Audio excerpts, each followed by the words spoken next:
Hello, everyone. Welcome to the webinar. We're just going to be waiting a couple minutes while some more people drop in. So if you don't mind hanging tight for just a second, we'll get started in just a couple minutes.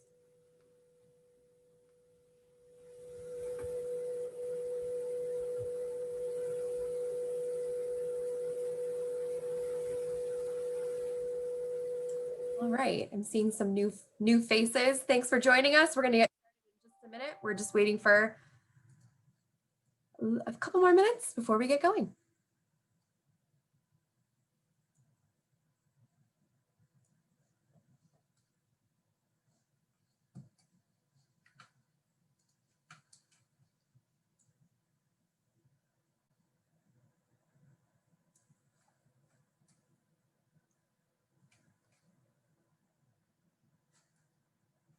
All right, looks like we're going to get started. So hello, Tigers. Happy Tiger Alumni Week and welcome to Creative Ways to Leave a Legacy. My name is Corinne. I'm the Associate Director of Alumni Relations at RIT, and I have the pleasure of moderating this afternoon's session. Before I introduce our speaker, there are a few housekeeping items I want to quickly go over. All of you have joined in mute mode. However, you'll be able to ask questions at any time using the Q&A feature at the bottom of your screen. We'll be leaving some time for questions at the end, and at that time, we'll make all of our efforts to address those comments and questions at the end of the presentation.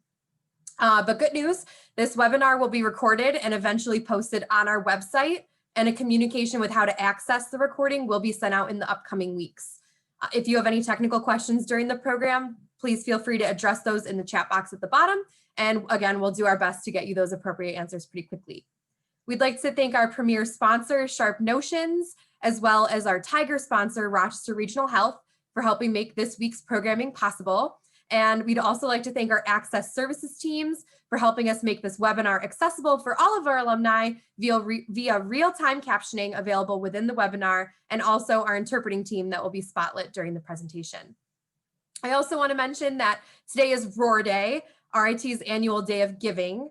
The pandemic has had a major impact on everybody, and that includes RIT students. So we are very grateful to our alumni and friends for the support that you've given to our students during these uncertain times. And if you have not had a chance to consider making your Roar Day gift, there is still time to do so today. You can make a gift to whatever area of the university means the most to you when you visit rit.edu/roar. Your gift will be counted toward the Roar Day total and is going to help us and the RIT community achieve its $1.5 million goal in support of our students. So thank you so much for considering roaring today along with us. And all of that said, I'm excited to kick off this session and introduce Hal Baral, who will be discussing creative ways to leave a legacy. Hal started in RIT in November 2015 as Director of Planned Giving and was soon promoted to Senior Director of Planned Giving. He's now a Senior Philanthropic Advisor, and he guides donors and development staff on creative ways to achieve philanthropic objectives. He got his start in higher education development at Wells College in Aurora, New York, and ran their planned giving and major gifts operation for 4.5 years prior to coming to RIT. Before making a career change into higher education fundraising, Hal worked for a decade in the property and casualty insurance business, focusing equally on commercial and personal lines. And previous to that, he spent 10 years as an entrepreneur in Watkins Glen, New York, owning an outdoor adventure recreation business primarily for canoeing, kayaking, and cycling in the Finger Lakes region. Hal has a BS in Business Administration from the University of New Hampshire and an MBA from the Simon School of Business at the University of Rochester. So Hal, thank you for joining us, and the audience is all yours. Corinne, thank you so much for that introduction. Really appreciate it. And thank you to our interpreters today, Jenna and Gail. And also thanks to the attendees for taking time out of their busy day to attend this session. Hopefully there'll be some good information, and we'll have some questions at the end, like Corinne mentioned. And I hope you're all enjoying Tiger Alumni Week. I know we've had a host of wonderful presentations, and let's just keep the ball rolling. So I'm going to show you right now what the agenda is for today. It's a pretty straightforward one. I'm going to talk a little bit about what planned giving means, sometimes known as gift planning. And then I'm going to talk about ways to leave a legacy, and two different ways to do that, really how you can do it now, how you can help RIT now and perhaps establish a legacy, and how you can help RIT in the future. So before we do that, I'm going to just do a quick public service announcement for Roar Day 15. Corinne covered that pretty well, so we can move on. But hopefully, if you haven't made a gift yet, hopefully you will consider that. And as she mentioned, the gifts are being accepted right up until midnight. Another public service announcement, which is rather fitting for this presentation. This week is National Estate Planning Awareness Week. So as you'll see, as we move through the slides and the concepts that estate planning figures in quite prominently in our discussion today.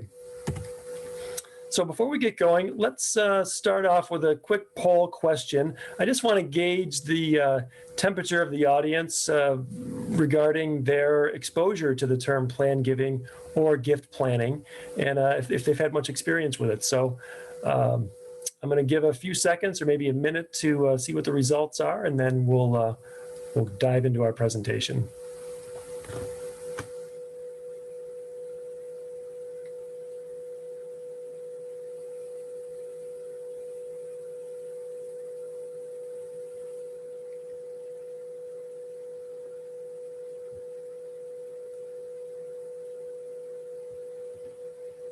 Okay, Ron, it looks like most of our respondents have chimed in. We can end the polling now.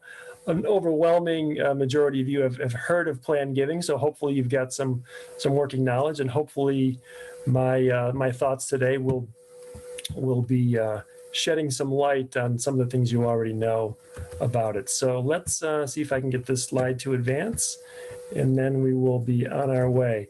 Here we go. So what is plan giving? So what you're seeing in front of you right now is a more technical definition of the concept, an area of fundraising that refers to specific types of gifts, funded in a variety of ways.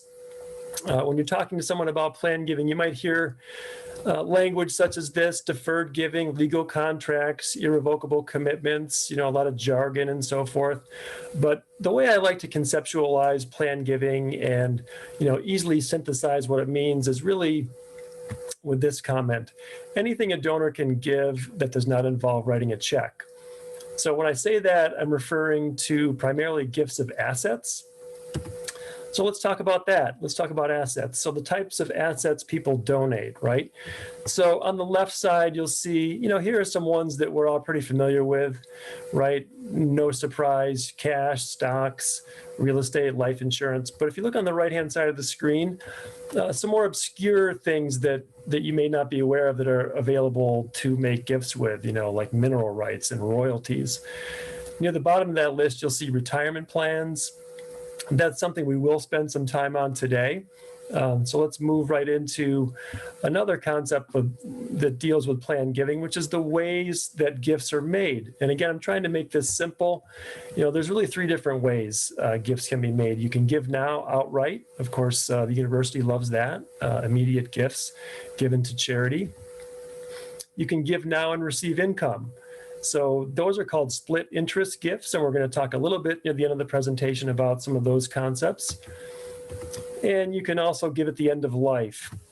So this will figure pretty prominently in today's discussion with gifts that can be made at the end of life, which are more commonly called testamentary gifts. So really, for any of this to make sense, there needs to be philanthropic intent. It's really a key motivator for people to execute charitable gifts. And everybody has a different background. They have different value systems. They, certainly have different assets available to them. So everybody comes to the table with a little bit different experience. But in order to really to achieve charitable goals, then there's really three ingredients that need to be present: motivation, means, and timing. And we can argue all day long on what's the most important of those three, but we do know that those need to be present in order for planned gifts to happen and charitable goals to be met. So more on those later. But what I wanted to dive into a little bit right now are some of the common myths and misconceptions and barriers to planned giving. And I hear this one frequently, so I'm just going to touch upon a few. I hear this from people: I'm just too young, right? A planned gift doesn't make sense for me. It's really only applicable to old people. And that is not true. As you'll see as we work through the presentation today, there are plenty of vehicles and concepts that really work for people of all ages. Barrier number two, I'm just not wealthy enough. This stuff is really only beneficial for rich people. You know, you don't have to be Bill Gates. You don't have to be like this guy with the bags of money in order for a planned gift to make sense. It really is attainable for people of all socioeconomic backgrounds and levels of wealth. So we're going to dispel that myth as well. There's a picture of an angry kid. Right, my kids will be mad at me, so I don't want to do a planned gift because of that. Well, the reality is, it seems in this day and age, with my conversations with donors around the country, it's that, you know, for the most part, children and family members are included in philanthropic discussions nowadays, generally speaking. So if a donor or a couple, you know, they're giving to RIT year over year, and when it comes time to make some estate planning decisions and they decide to include RIT in their estate plans, there's really shouldn't be any surprise to the children that that gets, you know, becomes part of the plan. So it's only would be a surprise if there is no communication about this intent, or if the donor decides, you know, I'm going to leave everything to RIT and cut my kids out, then there might be a little strife in the family household. But for the most part, this is another myth that really isn't true. And then finally, we do hear sometimes, you know, people are self-deprecating. My gift would be too small, it won't make a difference. And that is absolutely not true. Planned gifts come in all shapes and sizes.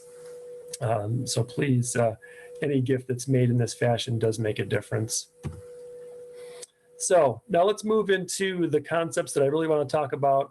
Firstly, how I can help RIT now. I'm going to talk about 4 different ways: cash, appreciated securities, qualified charitable distributions, and donor advised funds.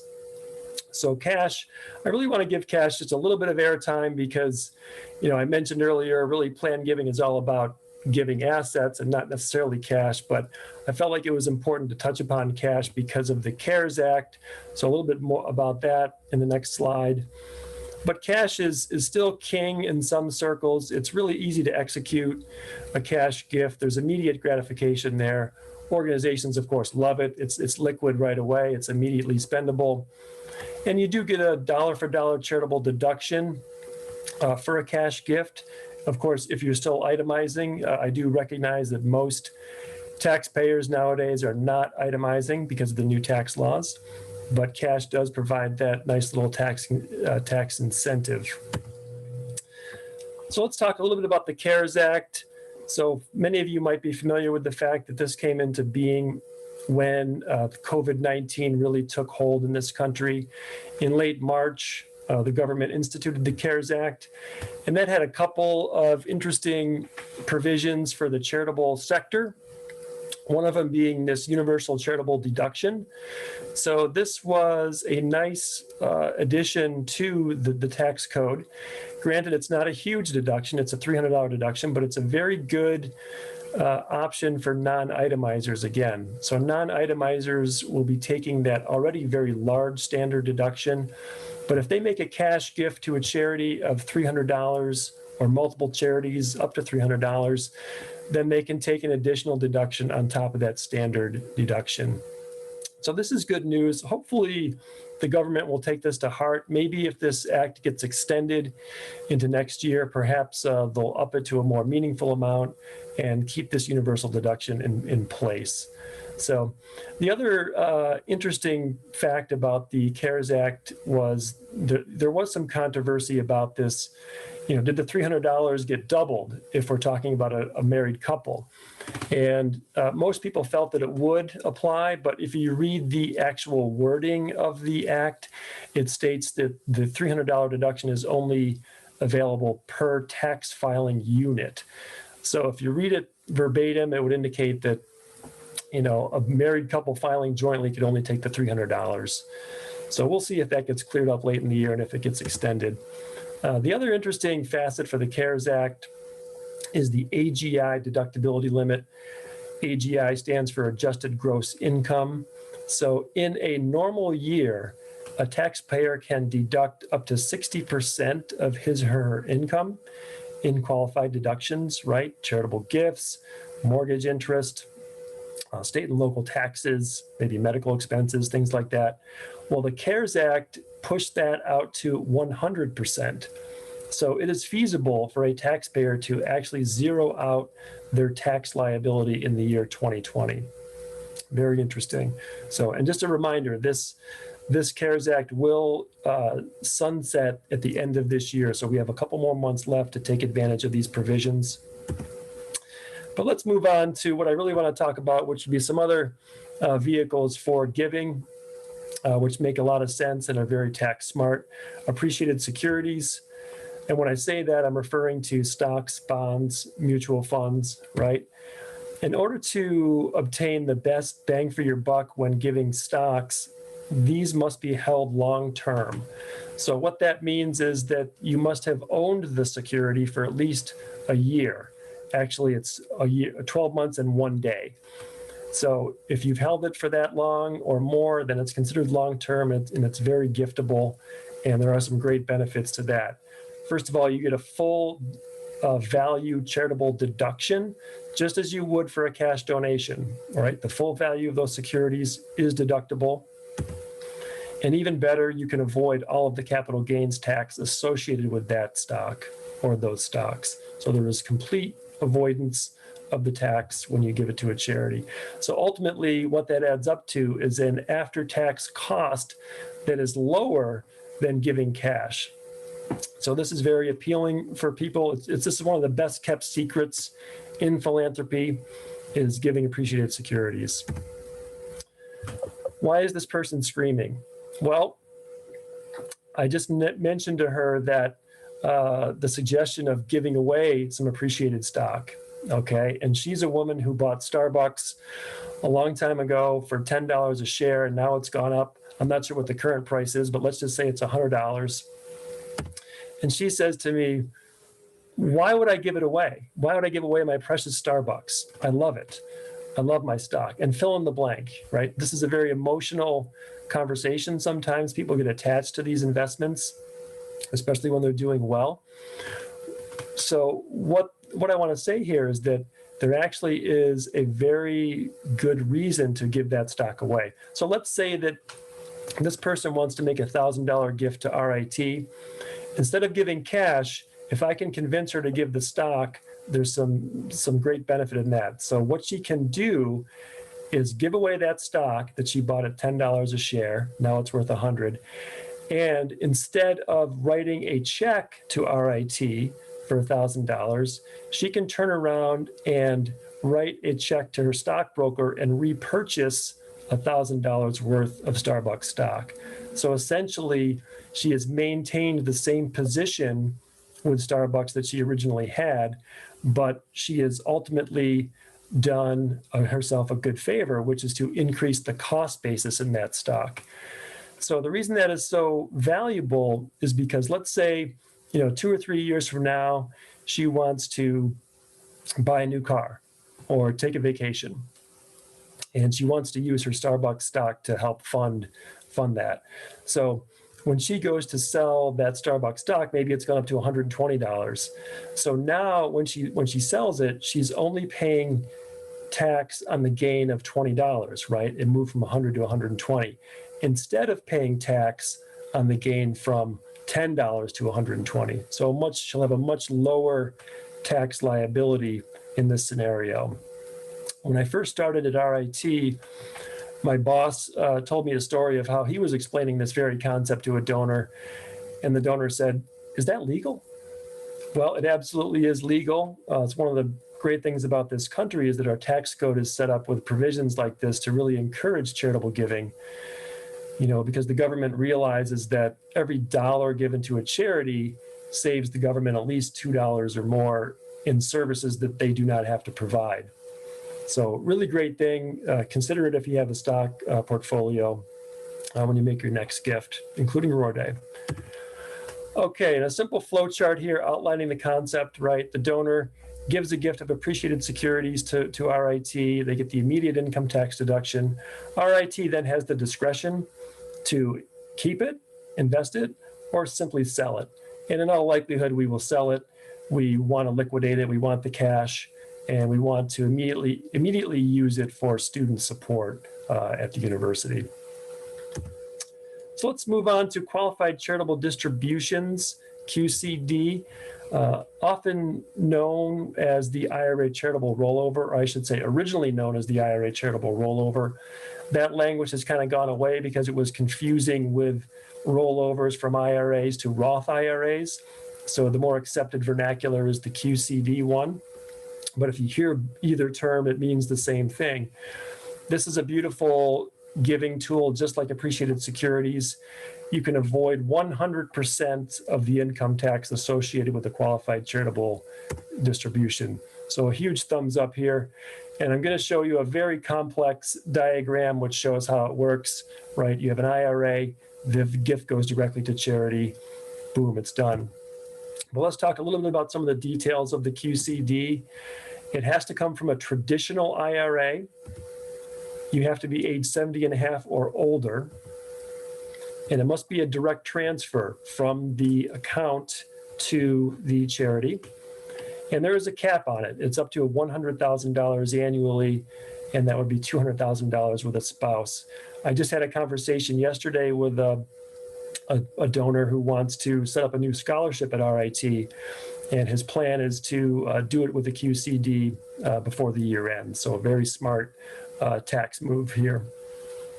But I wanted to just throw this chart up here. You don't have to spend a lot of time trying to look at it. I know there's a lot going on there, but it just illustrates the sort of the checkered history of the QCD.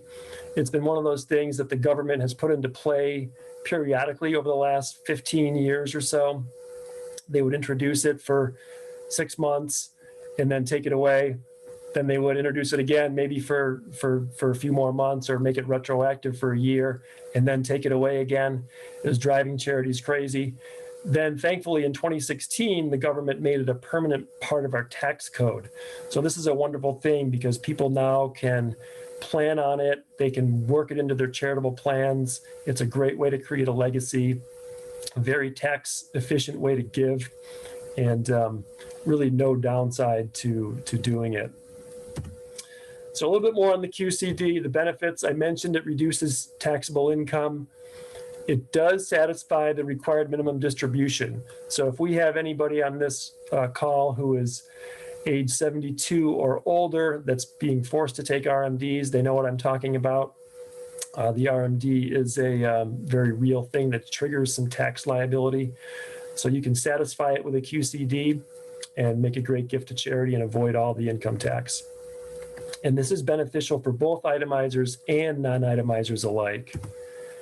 There are some restrictions, however. You do not get a charitable deduction with a QCD, and that would be a form of double dipping if you did. You're already avoiding the income tax associated, so getting an additional deduction would be it would be nice, but it's just not available.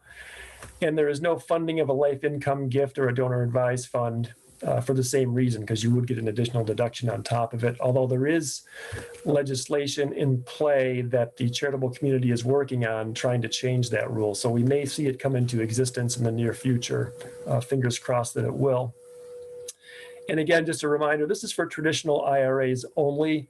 So 401ks, 403bs, et cetera, are not eligible for this kind of giving.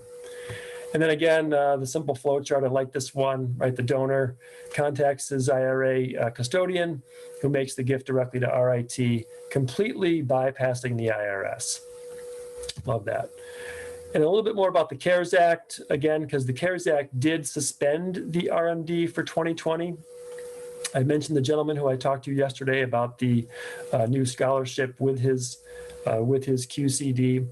Well, this is still a good strategy for 2020, even though there's no real great tax benefit this year. There will be a tax benefit for next year, because this person recognizes that at the end of 2020, his retirement account will be revalued, and his RMD for 2021 will be based on that value. So if the value is lower, his RMD will be lower, and as such, his required or his tax bill will also be lower. So again, if you have philanthropic intent, if all those make sense, all those factors make sense, the timing, the means, the motivation, then this is a very, very good strategy. And again, a reminder that it does expire in at the end of 2020. I doubt highly that this will be extended into 2021. You can imagine that the US government has foregone billions of dollars of revenue by suspending the RMD. And I just don't see any way that they're going to continue it down that path. They're going to really want to get their pound of flesh starting in 2021. So there is a limited window on that. But the QCD still makes great sense. Okay, let's move along to donor advised funds. Okay, so donor advised funds, many of you may have heard of these. Think of them as a charitable bank account, just a separate account that a donor has that will allow them to manage their charitable contributions. It provides great flexibility because the donor controls the giving and the timing. It also represents an irrevocable transfer, which in turn means that there is a charitable deduction involved whenever someone puts money into a donor advised fund. So these are great things. They provide that flexibility in that if you have multiple charities you want to support, you can consolidate it all into one account, and you can time the giving to the charity at your discretion. Additional benefits to donor advised funds, there is a certain amount of anonymity. So when we receive gifts from a donor advised fund, we do not know who the donor is. We only know where it came from as far as the name of the fund. So donors who do not want to be known can give in this way. Most of the time they will tell us that this is a gift from their account and they want us to recognize that, which we will. Assets will grow tax-free when they're sitting in a donor advised fund.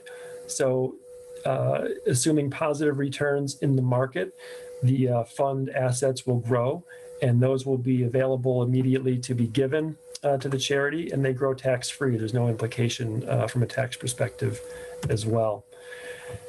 Donor advised funds can accept complex assets.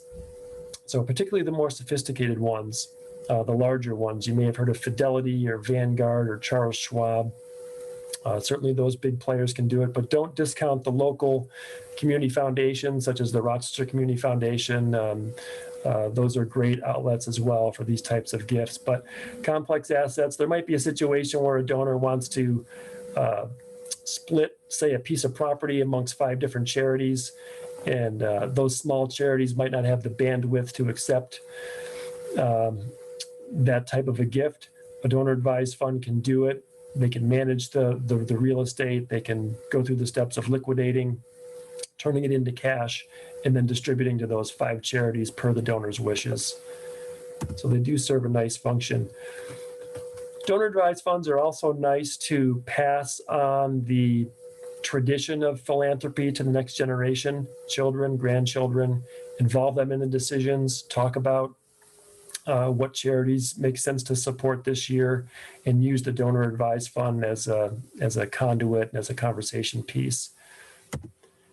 And also, don't forget, donor advised funds can be delegated like a bequest to receive the remainder portion of what's left in the fund. Should the donor, the owner of the account, pass away while the fund still has assets in it. So the thing that's good about this is that it does not have any impact on the heirs, the children or the grandkids or the family members, because remember, donor advised fund contributions are irrevocable. So you cannot undo them. That money is already gone. It's already been given. So it's not cutting into the inheritance of any of the children. So again, a simple flow chart clearly showing the donor giving cash or other assets to the fund and receiving the immediate tax deduction for that because it is irrevocable. Donor advised funds technically are charities themselves. And then the money, of course, grows while it's sitting in the fund, and then the donor decides who and when the money gets distributed. Okay, so we've wrapped up that section, but let's just briefly, I want to just throw out there a few other ideas for helping RIT now, some other vehicles that can be pretty prolific, tangible personal property being one of those. At RIT, we do see a fair amount of gifts coming in that are not cash or stock or things like that. Perhaps gifts of artwork, gifts of rare books. Because of our history with printing, we often will receive printing equipment or old printing presses. typeface and things like that. So tangible personal property can be a good vehicle for giving. Real estate, this is particularly compelling for people that may have second homes, multiple properties, maybe rental properties, and they're facing large capital gains if they sell the property. So there's a few different ways that real estate gifts can be structured, and certainly can provide very, very transformational levels of giving as well. And then charitable lead trusts are something we're not going to talk in great detail today, but just wanted to make you aware of the term. Charitable lead trusts are interesting in that they provide a nice steady stream of income to the charity up front for a designated term of years. And then when the trust term ends, the assets within the trust go back to the donor or back to the donor's family, depending on how the trust is structured. So there is a potential here for some incredible tax savings. They're very, very interesting tools. And in this environment where interest rates are at historic lows, charitable lead trusts are really being looked at hard by a lot of people. They offer an incredible opportunity for a big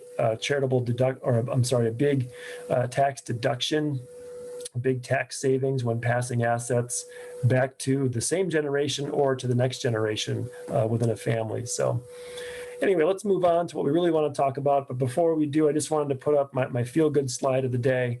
Everyone loves golden retrievers, and here they are just doing a little bit of a mini roar here for Roar Day. So anyway, forgive me for that. Let's move on to the next section. How can I help RIT in the future?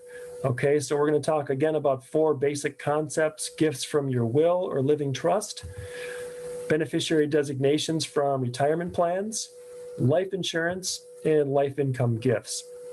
But before we dive into the content, let's do another poll question. What I want to know is, do you have an updated will or living trust in place?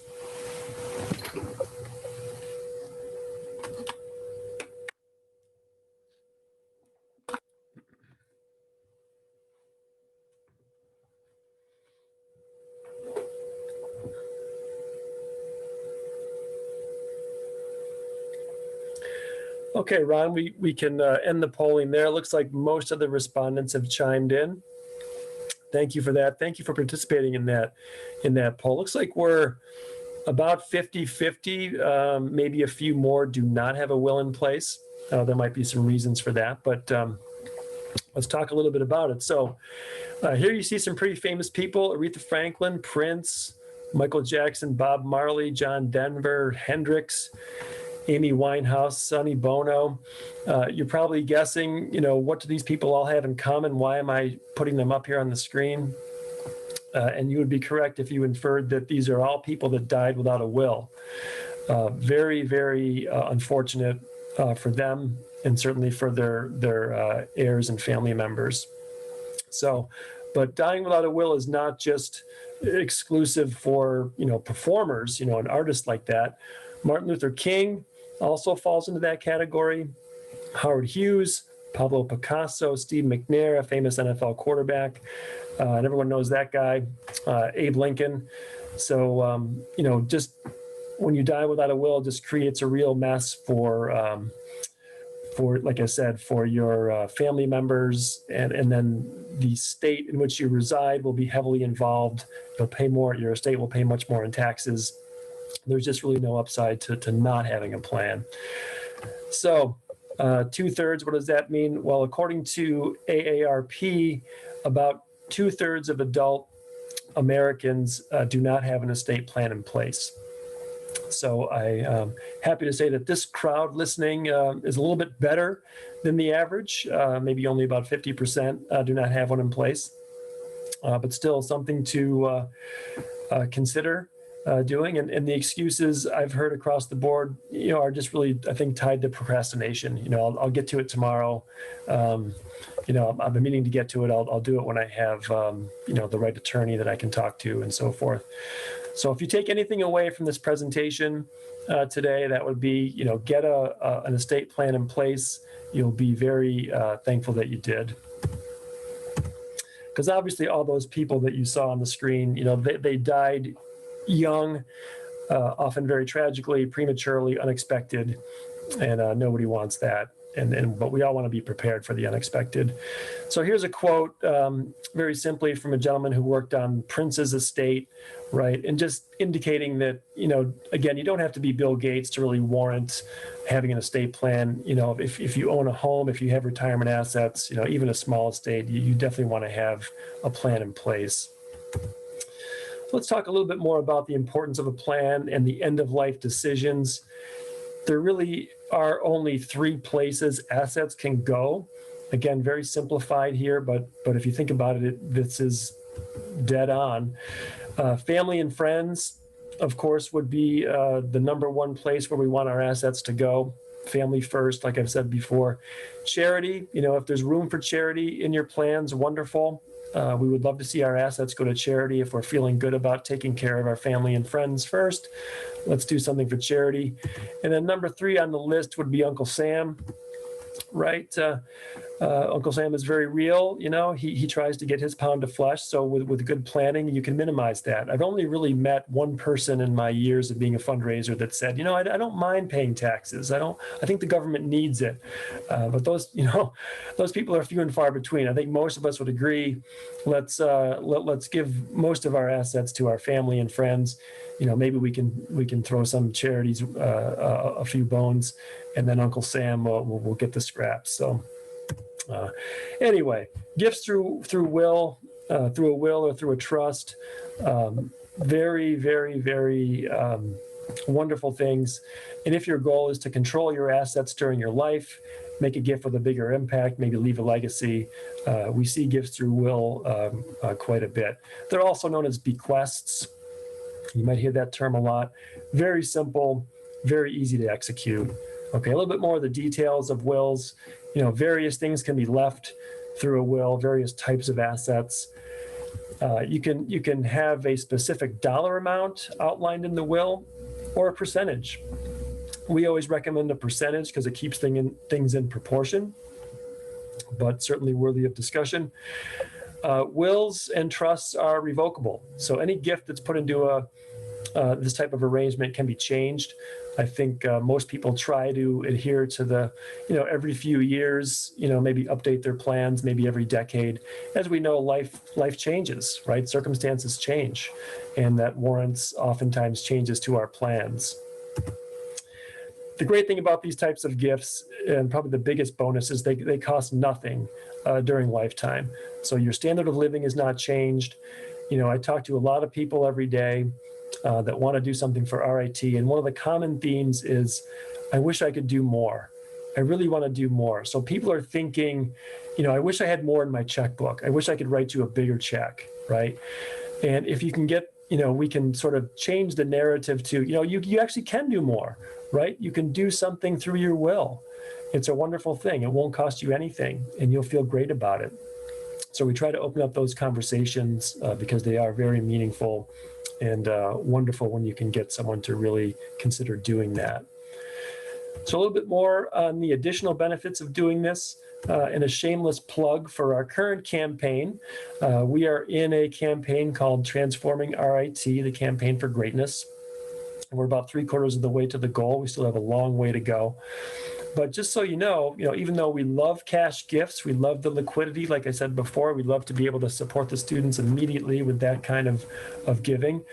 But if you decide you want to make a gift through your will or your trust and you want to tell us about it, we will count that in our campaign. We will gladly have a conversation about it. We will talk to you and really thank you profusely for doing something like that. So there are options besides just giving cash. Of course, your wishes will be honored. One of the conversations we have with people that takes a while when they make this level of giving is how do you want your ultimate gift to be spent, right? There are so many areas of RIT that can be supported. How do you want your legacy to look? Do you want to set up a new scholarship? Do you want to support faculty development? Do you want to name a wing in a building? You want to support athletics and so forth? We want to make sure we get that right. And really, the really special thing about these types of gifts is that the donor is really elevating RIT to the status of a family member or a loved one, right? So you're putting us in there alongside the most important people in your life, and that's really meaningful. So we take it seriously. We try to do our best with communicating and stressing about how important and how appreciated these gifts are. So you don't need to worry about writing this down or taking any notes. This is just a sample piece of language regarding how it might look putting RIT in your estate plan. I've got a whole sheet on this, and if you want to learn more, I'm happy to share that sheet with you. Just contact me outside of this session. Happy to do so. And because I love flow charts, here's the very simple flow chart, right? The donor puts RIT or his other favorite charity in his will, along with the family members. The gift costs nothing and goes to the charity at the end of the day. So let's shift gears now to beneficiary designations from retirement plans. This goal is exactly the same as it is with a will, right? You want to control your assets, maybe make a bigger gift later and leave a legacy.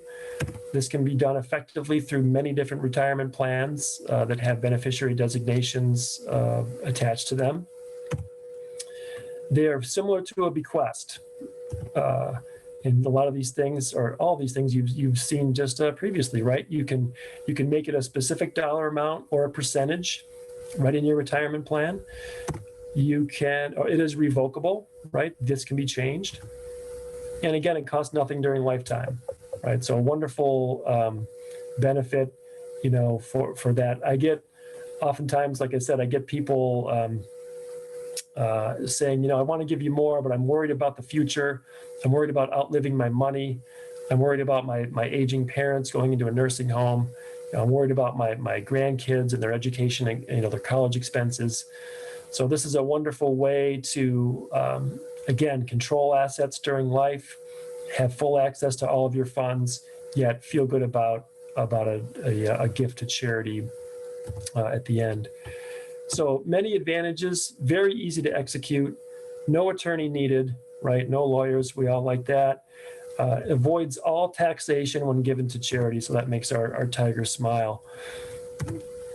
Okay, and one of the great things about this type of giving, often the place where fundraisers start when they're looking for the best way for someone to create a legacy or make a bigger impact, you can avoid what's known as the retirement plan tax trap, which refers to possible double taxation of retirement plans.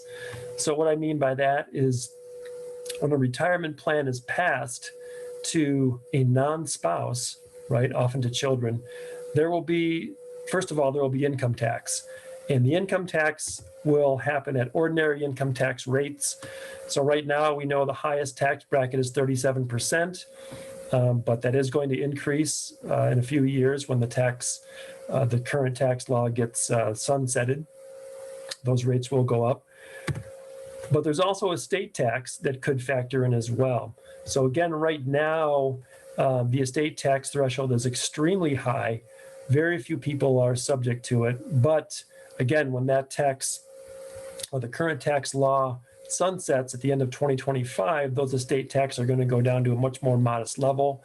A lot more people are going to be subject to it at the end of life. And thus, a retirement plan could possibly be taxed both at the income level and the estate level, which could result in up to a 70% haircut, essentially, off of a retirement plan nest egg. And no one likes the thought of giving that much away back to our government.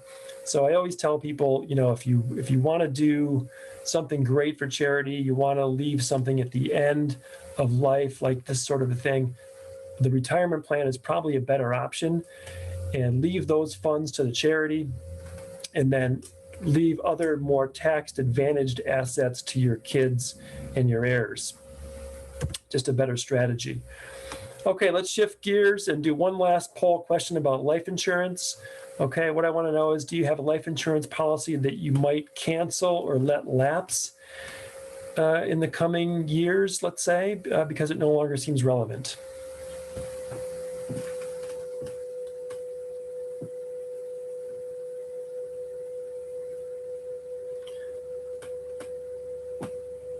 Okay, I think most of the polling responses are in. We can shut that down. Looks like an overwhelming majority say no.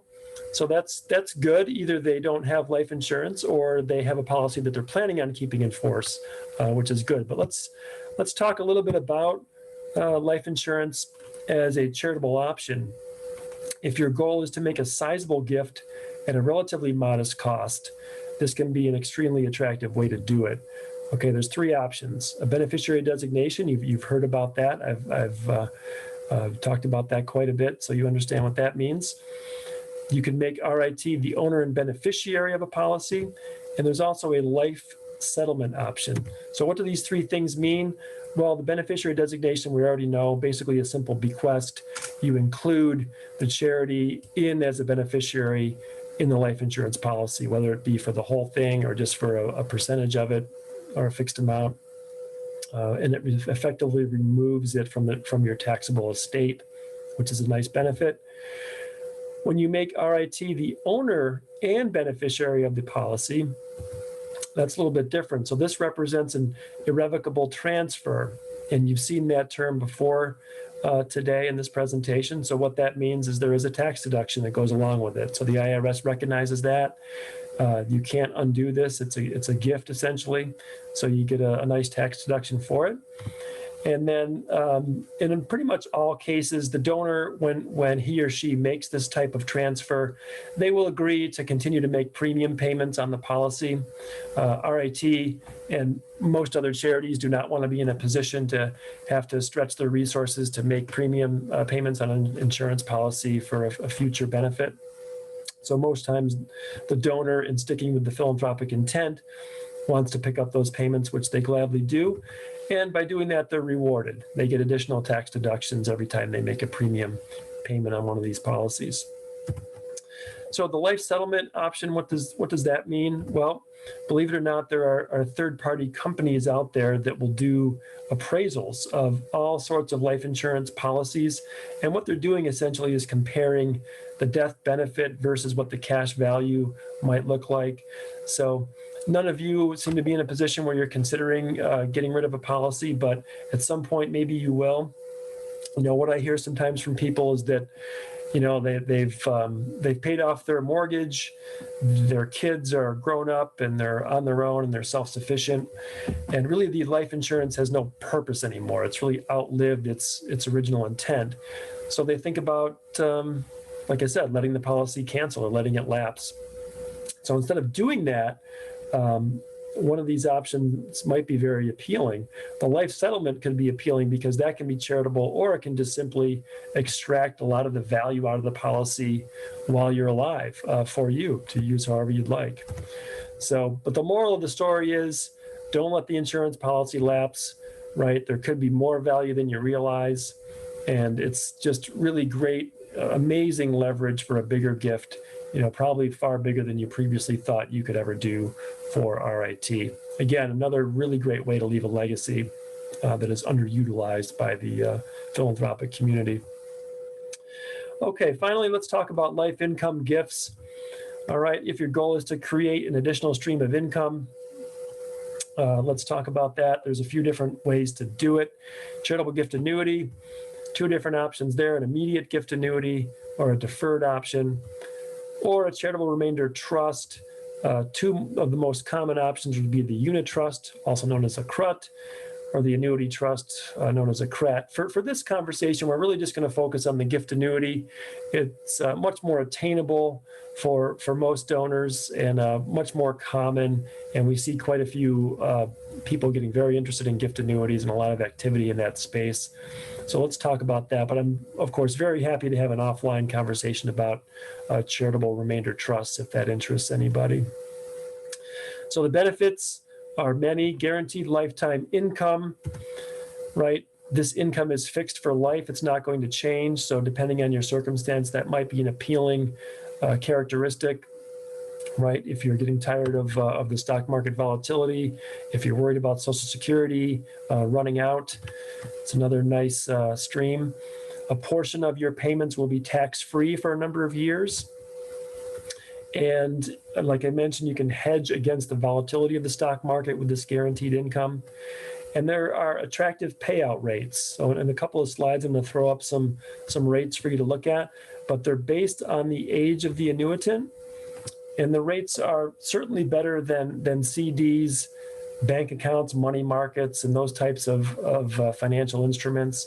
So worth considering if you're thinking you want a better return than you're currently getting on some of your investments, and you also want to be philanthropic at the same time.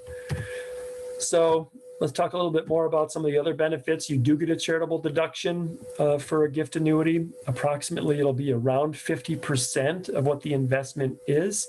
And that's because the rates are structured in a way to where the American Council wants about 50% at least to be left to the charity at the end of the term of the annuity. You can avoid capital gains tax with these instruments as well. So as you may have discerned from our earlier section, that can be accomplished by funding with appreciated securities. So that's a really attractive option.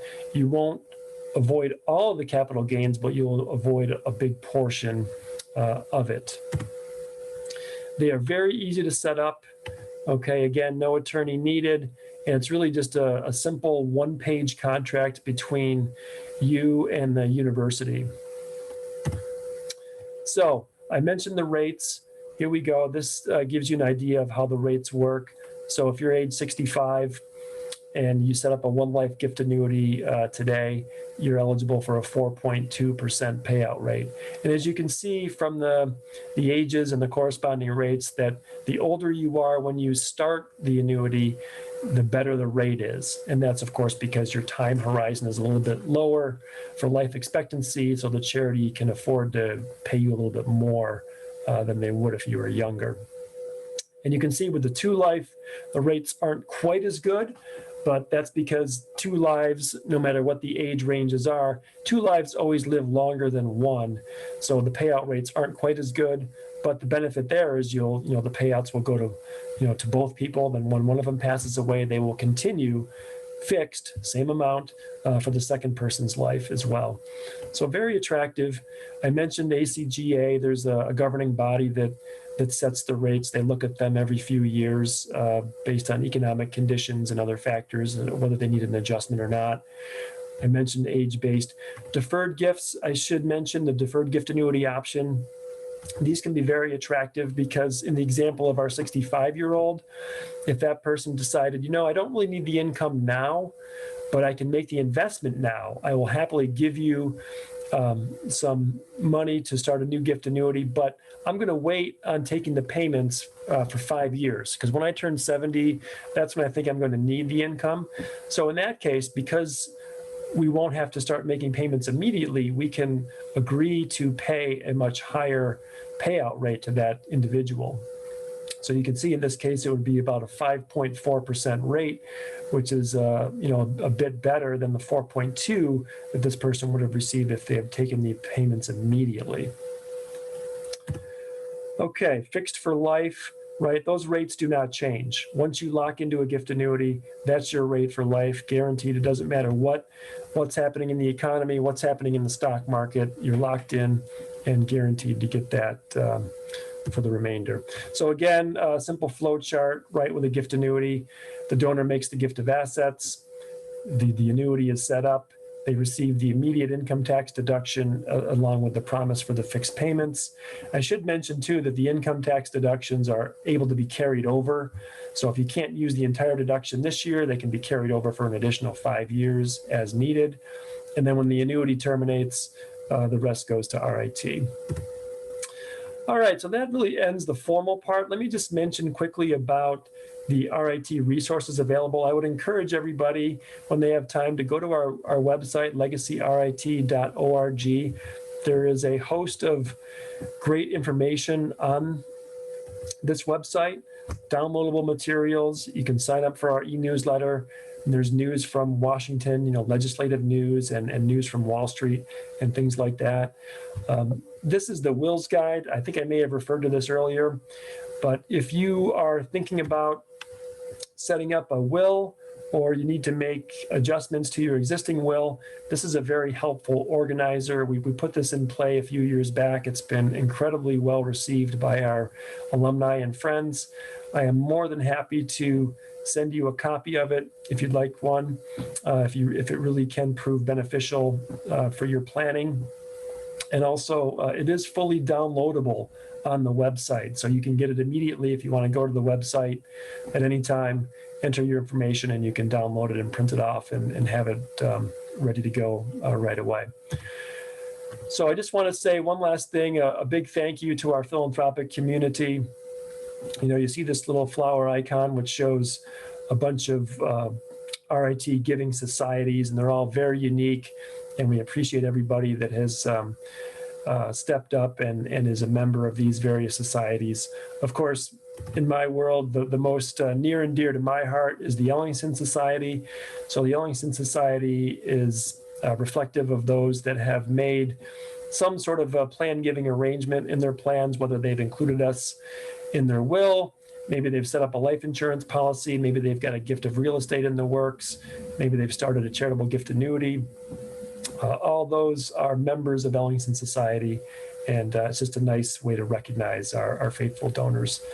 So with that, I think we may have a few more minutes to go. There's my contact information. Corinne, if we have some time, we can take some questions, and hopefully this has been useful. Thank you. Yes, we do have a few questions, so I will give those to you now. The first one is regarding giving appreciated securities. Does it ever make sense to give depreciated stock? Interesting question. The short answer is no. So depreciated stock is just what it says. It has gone down in value.